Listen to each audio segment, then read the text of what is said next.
start. So if you could give me your full name and what it is you're doing here, just briefly, that would be fantastic. Yes, sir. My name's Thomas Aram. I'm here to do my 360 excavator course. Fantastic. So yeah, just first of all, you said that obviously it's been potentially a bit of a tough pandemic for you because you were made redundant initially. Just tell me your story of how you ended up here.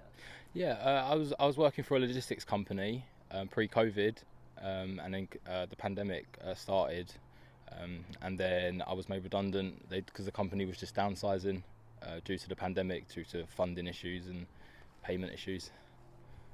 So you know, how tough has it been, or not potentially, I don't know, but for you during the pandemic in terms of finding new work after you were made redundant? It's been really tough, to be honest, because the logistics side of things, I was a commercial courier.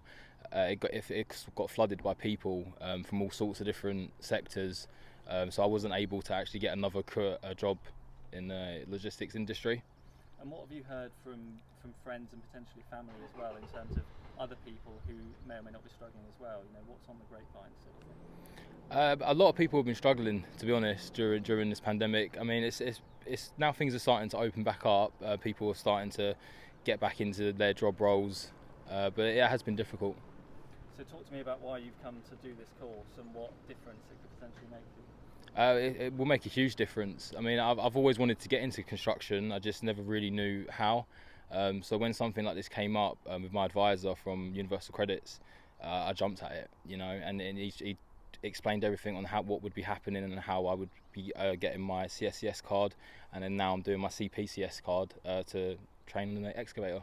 And the kind of jobs that you're hoping and looking to get in the future, would you be able to get them without doing this sort of course, or is it just not an option otherwise? It's just not an option. You wouldn't be allowed to drive an excavator without having the qualification needed, which I'm training here to get.